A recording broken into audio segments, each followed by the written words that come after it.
Katie Blackburn spoke on Tuesday. Trey Hendrickson reacted on Wednesday. There is a lot to digest and go through.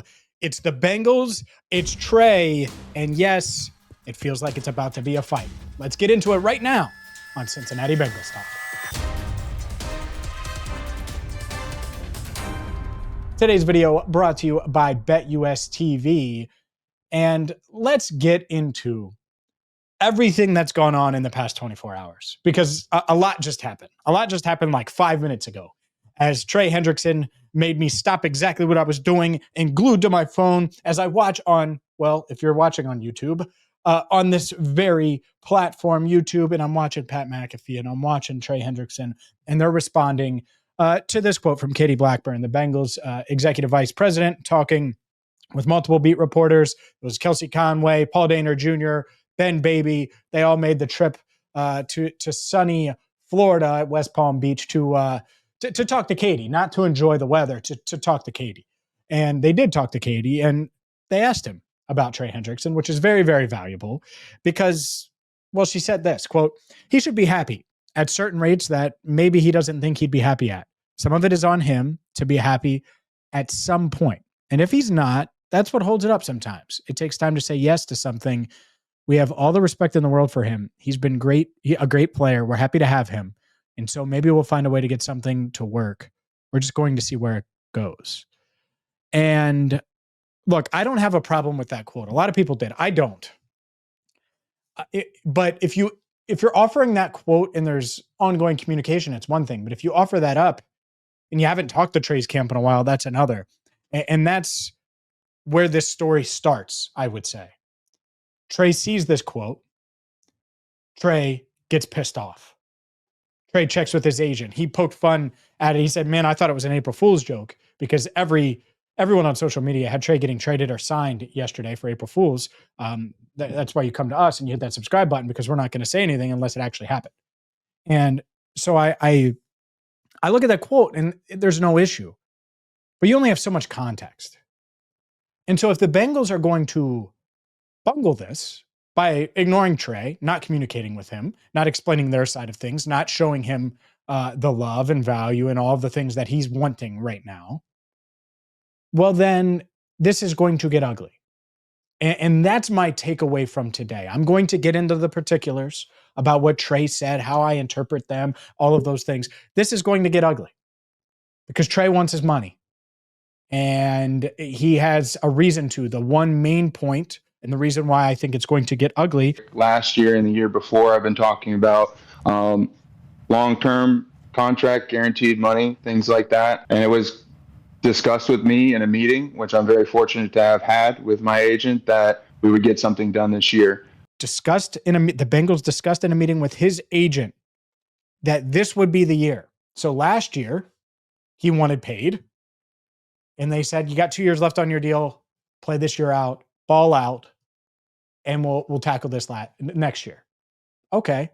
He goes out, has 17 and a half sacks, leads the NFL in sacks, is an all-pro for the first time in his career, playing the best ball of his career. Then they reiterate that at the combine, according to Trey. Well, no deal's done. Now you understand. Like, because there's going to be people that say, "Oh, well, James, he's under contract. He's under contract." And he is. And I get it, under contract. But if they told him at any point during that contract, "Hey, we're going to take care of you." Well, man, I have so many thoughts on that. And so we will get to those, because it's probably not the idea that comes to mind that you're thinking of. We'll get to that coming up next. Today's video is brought to you by BetUS TV. BetUS TV is the place you need to go for all of the coverage, all of the insight, all of the analysis you need on the sport, in the sports world, on the sports market, everything you're thinking of, right? And that's what I love about BetUS TV is it's going to have the analysis. It's going to have the insight on every sport you're thinking of, whether it's college hoops, whether it's the NFL, whether it's Major League Baseball and the Cincinnati Reds led by Terry Francona, all in one spot.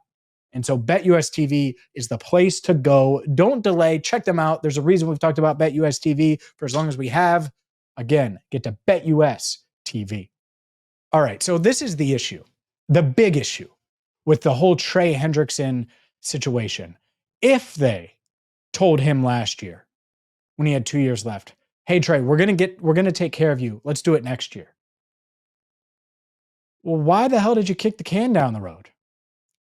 If you were willing to pay him, in the age didn't scare you or anything like that, then just get it out of the way last year. Trey Hendrickson's deal last year would have been much, much easier to do than Jamar Chase's deal. That would have kept him under contract for 6 seasons. And that's it. Is Chase had 2 years left, plus you're trying to do a 4-year extension. It is more complicated there. I think they should have gotten that deal done, but that's complicated. Trey with 2 years left on his deal is not that complicated. You give him some heavy cash flow and you add a couple of years to it and you guarantee some money. Like, it's really not that complicated. And now it is, because he has this bargain deal where the market shot up and the Bengals probably are like, man, and Trey said this multiple times, the housing market. Like house values have gone up. It's the cost of living, and in some ways life continues to go forward. And I know I'm a football player. I'm training to be the best Trey Hendrickson I can be. Take it for someone that's been in the housing market recently. That is a tough place to be. But prices are the prices.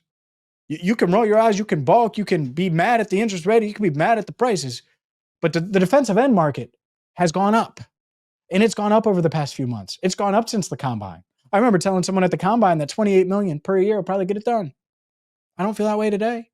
I'm not even sure that $32 million is going to get it done per year.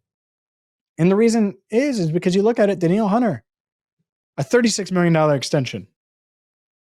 Michael Parsons is trying to be the highest paid non-quarterback in the NFL.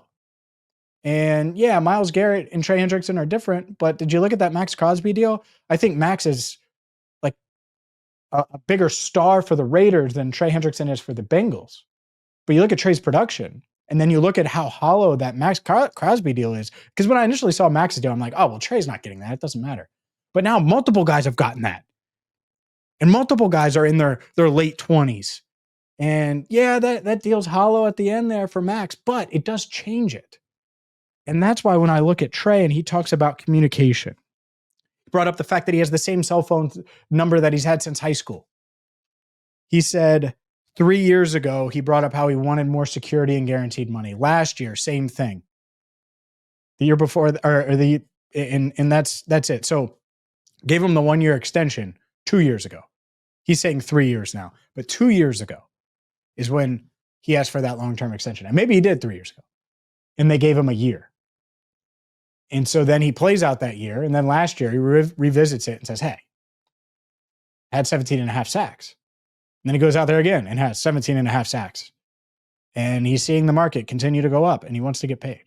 And that's why this is going to get ugly. It's going to be a fight this is a fight. This is what this is.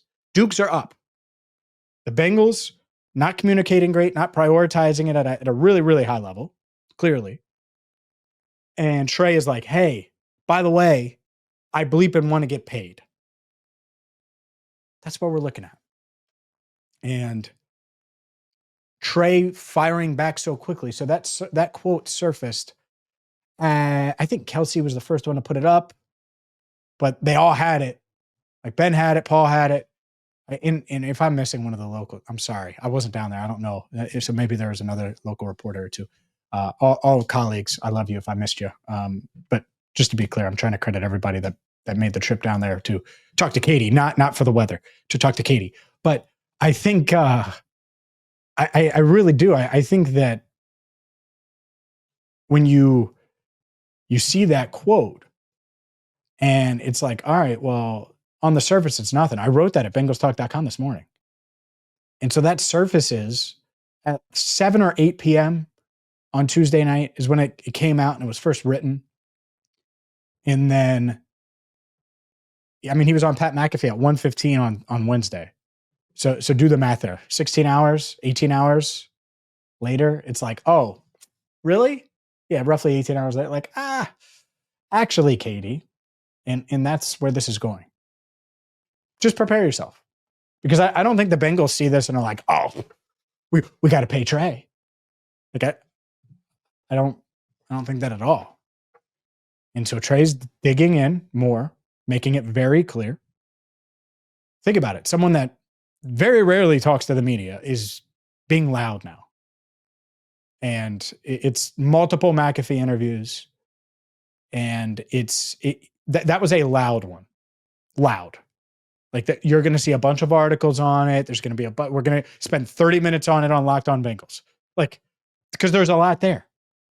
And it's more than a bat. Like, I'm not trying to overdo it here, but like, it was already a battle.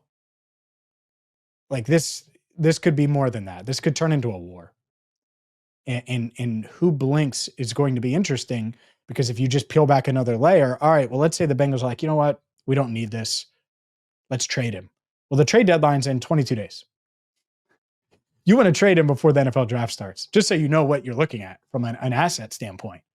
So the NFL draft is April 24th, which oddly enough was the exact day, 1 year to the 1 year anniversary of Trey's trade request last year. Think about that. That's wild.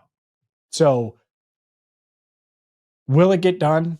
I'm not sure. I also want to bring up one other point here, and there's more coming to me. And honestly, we're going to have more on this. But Trey, who told his agent they would get it done? I just want to know. Was it Katie, Troy, Duke? Was it Katie and Duke? Was it Mike Brown? Because I know Mike Brown talked with Trey Hendrickson last year. Remember, he had the trade request, and then that trade request went away very, very quickly, and he got back to football and showed up for the offseason program. Mike Brown was involved there. And so I wonder, and I'm not blaming anyone. I'm not blaming Katie. I'm not blaming Mike. I genuinely don't know. But what I do know is, and I've said this all offseason, this is not hindsight. This is not different. I would pay Trey. The Bengals are better with Trey Hendrickson than without Trey Hendrickson.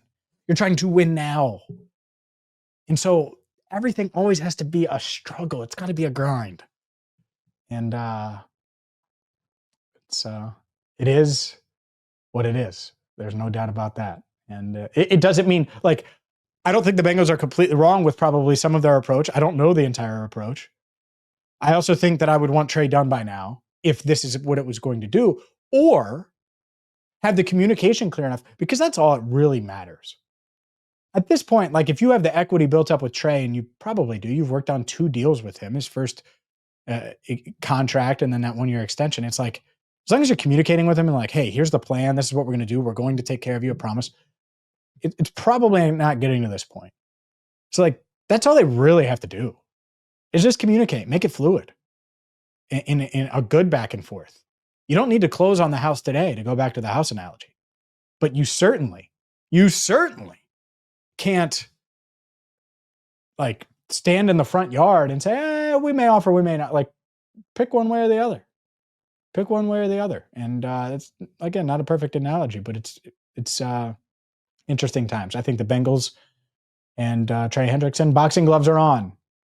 The battle, the war has officially started. Hopefully we get a resolution in the near future. I think it's going to be a while. I wrote that like 12 days ago at BengalsTalk.com, and I'm not sure that's going to change.